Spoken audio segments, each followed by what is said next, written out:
ಸಂವಿಧಾನದ 1ನೇ ವಿಧಿಯಲ್ಲಿ ನಾವೆಲ್ಲ ನೋಡಿದ್ದೇವೆ. ದೇಶದ ಸಂವಿಧಾನ ಪಿತಾಮಹ ಬಾಬಾ ಸಾಹೇಬ್ ಅಂಬೇಡ್ಕರ್ ಅವರು ಅನೇಕ ವಿಚಾರಗಳನ್ನು ನಮ್ಮ ಸಂವಿಧಾನದಲ್ಲಿ ತಿಳಿಸಿಕೊಟ್ಟಿರುವುದು ನಾವೆಲ್ಲ ಅರ್ಪಿಸಿಕೊಂಡಿದ್ದೇವೆ.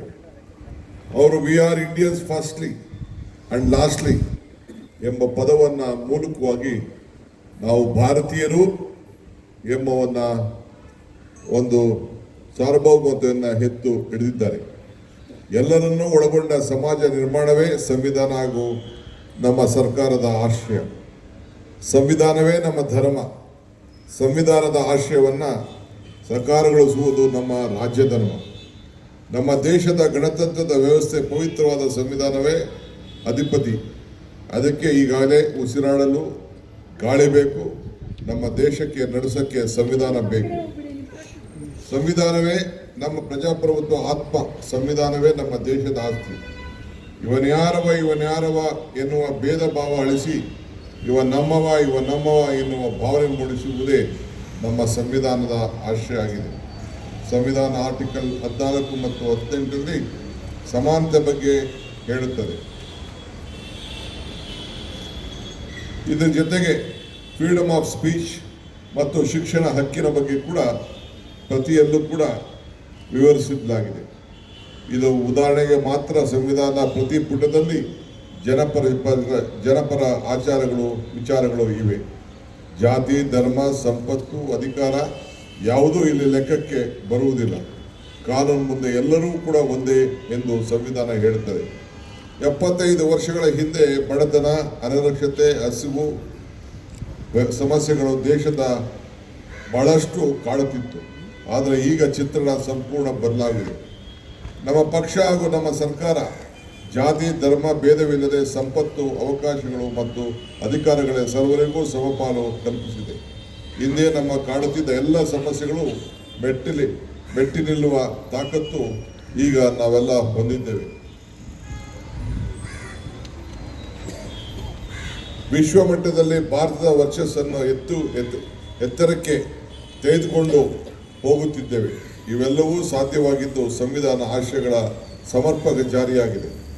ಅಮೆರಿಕ ಮಾಜಿ ಅಧ್ಯಕ್ಷ ಬರಾಕ್ ಒಬಾಮಾ ಅವರು ಹೇಳಿದ್ದಾರೆ, ಡಾಕ್ಟರ್ ಬಾಬಾ ಸಾಹೇಬ್ ಅಂಬೇಡ್ಕರ್ ಅವರ ರಚಿಸುವ ಶಕ್ತಿಶಾಲಿ ಸಂವಿಧಾನ ವಿಶ್ವಕ್ಕೆ ಮಾದರಿಯಾಗಿದೆ ಎಂಬುದನ್ನು. ಇತ್ತೀಚಿನ ಕೆಲವು ದೇಶದ್ರೋಹಿಗಳು ಸಂವಿಧಾನ ಬದಲಾವಣೆ ಕೂಗು ಎತ್ತಿದ್ದಾರೆ. ಇದನ್ನು ಪ್ರಜಾಪ್ರಭುತ್ವ ವ್ಯವಸ್ಥೆಯನ್ನು ಪ್ರೇಮಿಗೊಳಿಸಲು ಒಕ್ಕೂರಿನಿಂದ ಖಂಡಿಸಬೇಕಾಗಿದೆ.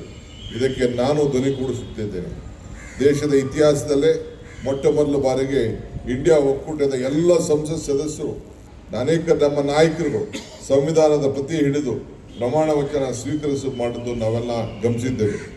ಭವಿಷ್ಯದ ಜವಾಬ್ದಾರಿಯಂತ ನಾಗರಿಕರು, ಶಾಲಾ ಮಕ್ಕಳು ಸಂವಿಧಾನದ ಆಶಯ ಮನದಟ್ಟು ಮಾಡಲು ಶಾಲೆಗಳಲ್ಲಿ ಸಂವಿಧಾನ ಪೀಠಿಕೆ ಓದುವುದು ಕಡ್ಡಾಯವನ್ನು ನಮ್ಮ ಸರ್ಕಾರ ಮಾಡಿದ್ದು ನಾವೆಲ್ಲ ಇಡೀ ದೇಶದಲ್ಲಿ ಇದಕ್ಕೆ ಪ್ರಶಂಸೆಗೆ ನಾವೆಲ್ಲ ಪಾತ್ರರಾಗಿದ್ದೇವೆ.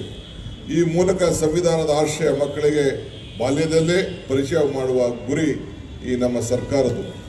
ಭಾರತದ ಒಗ್ಗಟ್ಟಿಗೆ ಕಾಂಗ್ರೆಸ್ ನಾಯಕರು ಕಾರ್ಯಕರ್ತರು ಶತಮಾನಗಳಿಂದ ಹೋರಾಟ ನಡೆಸುತ್ತಿರುವುದು ನಾವೆಲ್ಲ ಗಮನಿಸಿದ್ದೇವೆ. ತಾವು ಕೂಡ ಇದರಲ್ಲಿ ಭಾಗಿಯಾಗಿರುವುದು ಪ್ರಶಂಸೆಯಾಗಿದೆ. ಮಹಾತ್ಮ ಗಾಂಧೀಜಿ, ಜವಾಹರ್ಲಾಲ್ ನೆಹರೂರವರು, ವಲ್ಲಭಭಾಯ್ ಪಟೇಲ್ರವರು, ಸರೋಜಿನಿ ನಾಯ್ಡು, ಬಾಬಾ ಸಾಹೇಬ್ ಅಂಬೇಡ್ಕರ್ ಅವರು, ಜಗಜೀವನ್ ರಾಮ್ರವರು, ಅಬ್ದುಲ್ ಗಫರ್ ಖಾನ್ರವರು, ಮೌಲಾನಾ ಆಜಾದ್ ಅವರು, ಲಾಲಾ ಪ್ರಸಾದ್ ರಾಯ್ರವರು, ಮೂಲ್ಚಂದ್ ಜೈನ್ ಅವರು ನಮಗೆ ಮಾದರಿಯಾಗಿದ್ದಾರೆ. ಝಾನ್ಸಿ ಲಕ್ಷ್ಮೀಬಾಯಿ, ಕಿತ್ತೂರು ರಾಣಿ ಚೆನ್ನಮ್ಮ, ಮೈಲಾರ್ ಮಹದೇವಪ್ಪ ಹೀಗೆ ಲಕ್ಷಾಂತರ ಜನರು ಈ ದೇಶಕ್ಕೆ ಹುತಾತ್ಮರಾಗಿದ್ದಾರೆ.